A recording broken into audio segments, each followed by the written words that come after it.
Okay, so I think something that can be really difficult for people who are supporting survivors and victims is understanding how to best communicate with them.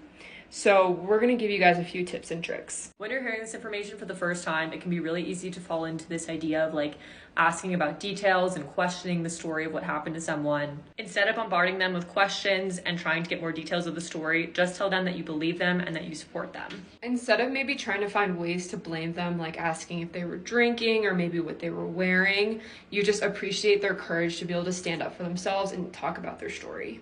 Instead of trying to relate to details or pieces of someone's story, you should practice purposeful listening. Sit there and listen to what they're going through. Don't think about what you should say next or how you should relate to what they went through. For a lot of survivors and victims, it can be really scary to tell your story because you're so worried about being judged. Sexual assault is a really uncomfortable topic, and so as a listener, it can be really easy to kind of jump to this mindset of judging people for some reason, even if you don't mean to. So instead of jumping to conclusions or trying to judge them in any way, even if it's not on purpose, maybe try to take a step back and ask what they need. Do they want advice? Do they just want you to sit there and listen? Do they need a hug? Do they want help with maybe reporting or getting help? Things like that. As someone receiving this information, hearing that someone you love and care about has been sexually assaulted, it's really easy to say, you should report, you should go to the police, you should go get a SANE kit.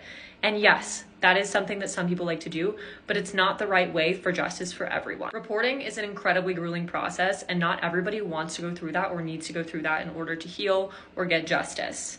So instead of pushing someone to report or go to the police, educate yourself on sexual assault. Learn why it happens so much. Be an advocate for that person. Create conversation about it. Don't tell them what their next step should be. Overall, it's incredibly hard to hear that someone that you love and care about has gone through something this heartbreaking. But just remember, it's not about you. It's about helping them and giving them the care and love that they need to get through this and heal.